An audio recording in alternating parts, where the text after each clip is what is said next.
So I want to talk to you about the midlife crisis. A lot of times it comes after you have your kids are kind of entering their teenage years. Perhaps your business has become successful or not, and you're kind of processing the decisions that you've made. And so the midlife crisis is kind of like the reckoning of all the decisions that you've made. Some of them are good decisions, some of them aren't so good, and you might have some regret.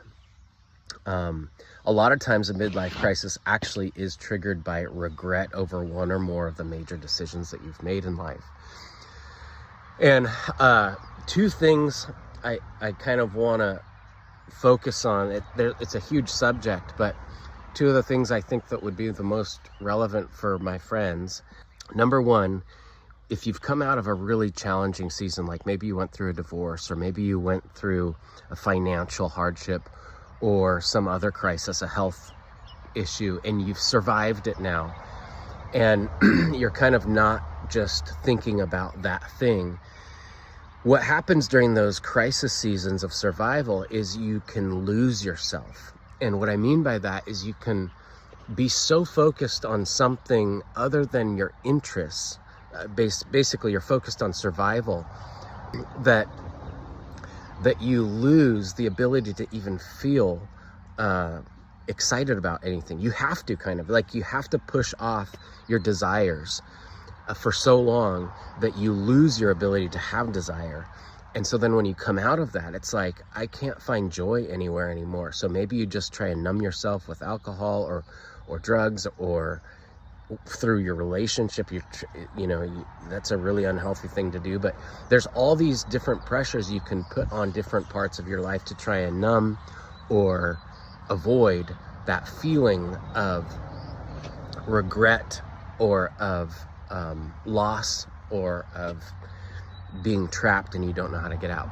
So that's one thing, is losing yourself. And the key thing to do there is you need to find yourself again. If you've lost yourself, you need to find yourself. The second thing is, the midlife crisis is about kind of the realization of the narrowing of your opportunity. So when you're young, you have 1,000 things you can do.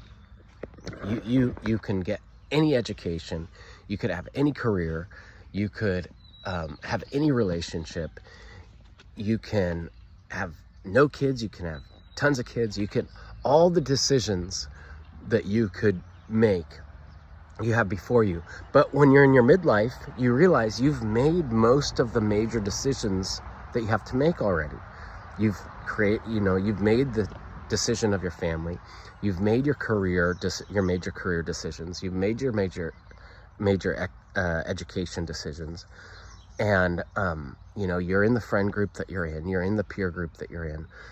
So a lot of those decisions are gone, and you're just left with the fruit of those decisions, whether good or bad. And so another key part of the midlife crisis is waking up and realizing you don't have all the opportunity or potential that you used to have. You have the fruit of the decisions that you've made, whether good or bad, and there can be regret. Regret makes the midlife crisis 10 times worse. And so you have to manage that regret through thankfulness and through processing that and accepting the decisions that you made, and coming to the conclusion that you did the best that you could do.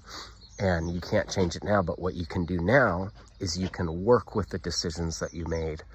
And number one, accepting them. Number two, finding thanks for the good decisions that you made and the good things, the good fruit from the decisions that you made. And then realizing that moving forward, you have to be more realistic, and you can't just hold 1,000 options for your future. And instead, you have to wisely decide what you want to do. And if you're like most people coming out of the midlife crisis, you're realizing how to say no to the things that you really don't want to do with the rest of the years that you have on this earth. So if I'm working with someone to try and help them through the midlife crisis, one of the things that I'm going to help them do is come to peace with their story, come to peace with the decisions that they've made this far, find thankfulness in the areas that they can be thankfulness, and accept the rest. They have to accept that the trauma that's happened to them, that the ill fate that's befallen them is actually part of their story. They have to accept that. This is my story. Because a lot of the problem is when we don't want to accept that this is what's become of our story. But here's the good news. The good news is once you can accept that that's become your story, you can write the next chapter.